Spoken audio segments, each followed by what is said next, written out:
फैसला वो आता है जो बीजेपी चाहती है। हिंदुस्तान को तमाशा बना लिया। मैं नहीं मानती कि देश तमाशा है।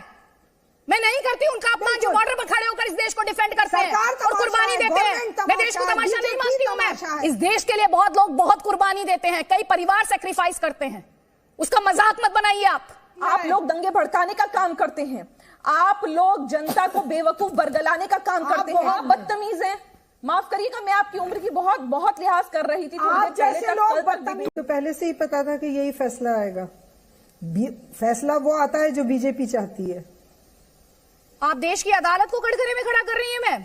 उन्होंने वहां पे फैलाया ही तमाशा इसलिए। नहीं मैम, देश की अदालत को कटघरे में खड़ा कर रही है मैम। आपको किस पर भरोसा है? वो उनका फैसला नहीं है। पहली बात तो यह है, सुनिए पूरी बात मेरी। पहली बात तो यह है कि वो फैसला नहीं है, वो टिप्पणी है। उसको फैसले में आप तो किसने कहा फैसला? फैसला तो आपने कहा। हेर फेर से ही सारी कहानियां शुरू होती हैं। फैसला और टिप्पणी अलग अलग चीज है। मैम ये कंफ्यूजन आपने क्रिएट की, हम में से किसी ने क्रिएट नहीं की है। अब्बा नहीं मानेंगे। फैसला वो आता है जो बीजेपी चाहती है। तेजस्वी लोग हैं हमारे पास। हमने तो कहा फैसला आने तक, आप शायद ध्यान से सुना नहीं। कह रही हूँ, कंफर्म कह रही हूँ, कंफर्म सुन लीजिए। मैं जो कह रही हूँ बिल्कुल मजबूती से कह रही हूँ कि ये तमाशा कराई इसीलिए गया था कि इलेक्शन आए, हिंदुत्व को फैलाया जाए, और उन लोगों ने फैला दिया। उनके जो वोट बैंक थे उनको खुश करने के लिए वो लोग ये काम कर रहे हैं और उनका सक्सेसफुली वो काम हो रहा है। आपने जो अदालत के बारे में कहा, मुझे उस पर सख्त आपत्ति है। हिंदुस्तान को तमाशा बना लिया। मैम आप किस तरह की बातें कर रही हैं? मैम होगी मैम, आपको देश की अदालतों पर भरोसा नहीं है, आपको इस देश के लोकतंत्र पर भरोसा नहीं है। मुझे कोई फर्क, आप अगर चाहें तो मुझे बंद कर दीजिए। मैम अगर आपको बंद करना होता तो आप इस डिस्कशन में आती ही नहीं। पहली बात यास्मीन मैम, यास्मीन जी मुझे डांटने से, मेरे ऊपर चिल्लाने से मैम कुछ नहीं होगा। ना तो मैं डरती हूँ, मैं आपको नहीं डांट रही, मैं आम बात कर रही हूँ। हाँ मैम, आम बात करिए। आप अदालत पर सवाल उठा रही हो, मेरे पास पूरा राइट है, क्योंकि मैं इस देश की, सुनिए मैम मेरी बात, मैं इस देश की डेमोक्रेसी में यकीन रखती हूँ। मैं नहीं मानती देश तमाशा है। मैं नहीं मानती देश तमाशा है मैम। मैं नहीं मानती कि देश तमाशा है। मैं नहीं करती उनका अपमान जो बॉर्डर पर खड़े होकर इस देश को डिफेंड करते हैं और कुर्बानी देते हैं। मैं देश को तमाशा नहीं मानती हूँ मैम, और किसी को नहीं मानना चाहिए तमाशा, चाहे उसके पॉलिटिकल एजेंडा कुछ भी हो। जितेंद्र शर्मा हमारे साथ है। मैं वापस आऊंगी आपके पास प्लीज, लेकिन आपसे सिर्फ मेरी एक अपील है, इस देश को तमाशा मत बताइए मैम। इस देश के लिए बहुत लोग बहुत कुर्बानी देते हैं, कई परिवार सैक्रिफाइस करते हैं। उसका मजाक मत बनाइए। आप मजाक बना रखा है इन लोगों ने। निगत अब्बास।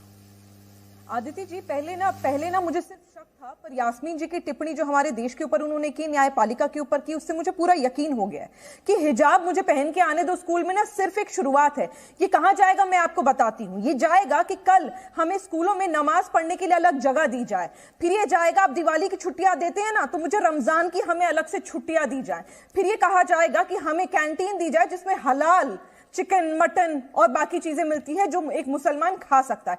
फिर यह भी कहा जाएगा, याद रखिएगा, कि हमें संडे में फ्राइडे की छुट्टी चाहिए। और अंत में होगा कि काफिरों का बंद कर दीजिए स्कूल में आना, क्योंकि हम स्कूल में आ रहे हैं। आप अपने आप की सोच बहुत लंबी रखती हैं। ये वहां जाने वाला है। यास्मीन जी सोच तो आपकी गंदी है कि आप मेरे देश के ऊपर इस प्रकार की टिप्पणी कर रही हैं। जिस थाली में आप खाती हैं उसी थाली में आप छेद करने का काम कर रही हैं कि जो भाजपा चाहती है वो होगा, हाई कोर्ट तो वो बोलेगा। अरे आपको शर्म आनी चाहिए। जो लोग सरहद पर बैठे हुए हैं उन लोगों के बारे में आज आपने टिप्पणी कर दी, अगर देश के बारे में टिप्पणी कर दी। तमीज आना चाहिए कि आप किससे बात कर रही हैं। आपको तमीज नहीं है बिल्कुल। आप आके बैठ जाती हैं, आपने तमीज कहाँ सीखा है? आपके घर वालों ने तमीज सिखाया है? एक सेकंड यास्मीन फारूकी, एक सेकंड निगत अब्बास, एक सेकंड मैम यास्मीन फारूकी। निजी टीका टिप्पणी नहीं मैम, निजी टीका टिप्पणी नहीं। उनकी परवरिश पर मत जाइए, उनकी परवरिश पर मत जाइए प्लीज, परवरिश पर मत जाइए मैम। क्योंकि मैं ऐसे चैनल पे बात भी करना पसंद नहीं करती थी। यार हमें माफ करो यार, तुम यहाँ से जाओ यार। ना ही सहन करेंगे। आप मुझे आज 4 दिन की लड़की छोड़ी, मैंने जो 67 की हिंदुस्तान की जनता को पसंद नहीं आई आपकी इस तरह की घटिया टिप्पणी जो आज आपने न्यायपालिका के ऊपर करी। ये होगा, मुझे पता था आप इस प्रकार की टिप्पणी करेंगे, क्योंकि एआईएमआईएम वाले करते ही हैं। आप लोग दंगे भड़काने का काम करते हैं। आप लोग जनता को बेवकूफ बरगलाने का काम करते हैं, बेटियों पर प्रतिबंध लगाने का काम करते हैं। आप चाहते ही नहीं है कि मुसलमान बेटियां जाकर पढ़े, वो पढ़ लिख कर आकर इंजीनियर, डॉक्टर, आर्मी ऑफिशियल बने। आपको चाहिए ही नहीं वो। आप तो कल को ये भी कहेंगे कि कोर्ट में तो मेरा केस भी ना मुसलमान जज सुने। आप ये कहेंगे नहीं मैं हॉस्पिटल में जा रही हूं तो मेरा तो इलाज नर्स जो होगी वो हिंदू नहीं मुसलमान चाहिए, डॉक्टर जो है वो हिंदू नहीं मुसलमान चाहिए। आपकी सोच बहुत घटिया है, बहुत घटिया सोच है। इतनी घटिया सोच के लिए माफ कीजिएगा, मैं आपसे बात भी नहीं करना चाहती। मैं आपसे आपकी सच्चाई क्या है, AIMI वालों की सच्चाई क्या है, आज जनता ने बखूबी टीवी पर देख लिया।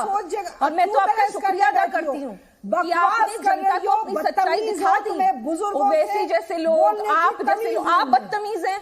माफ करिएगा, मैं आपकी उम्र की बहुत बहुत लिहाज कर रही थी थोड़ी देर पहले तक, पर आज जो आपने देश के ऊपर और न्यायपालिका के ऊपर टिप्पणी करी है ना, आप इससे घटिया बात कर ही नहीं सकती थी मोहतरमा। आगे स्वाद आपको अच्छी लगी तो ऐसे थोड़ा मार दीजिए हाथ, आप थोड़ा सा मार दीजिए, एक बार मार दीजिए, अगर अच्छी लगी मार दीजिए।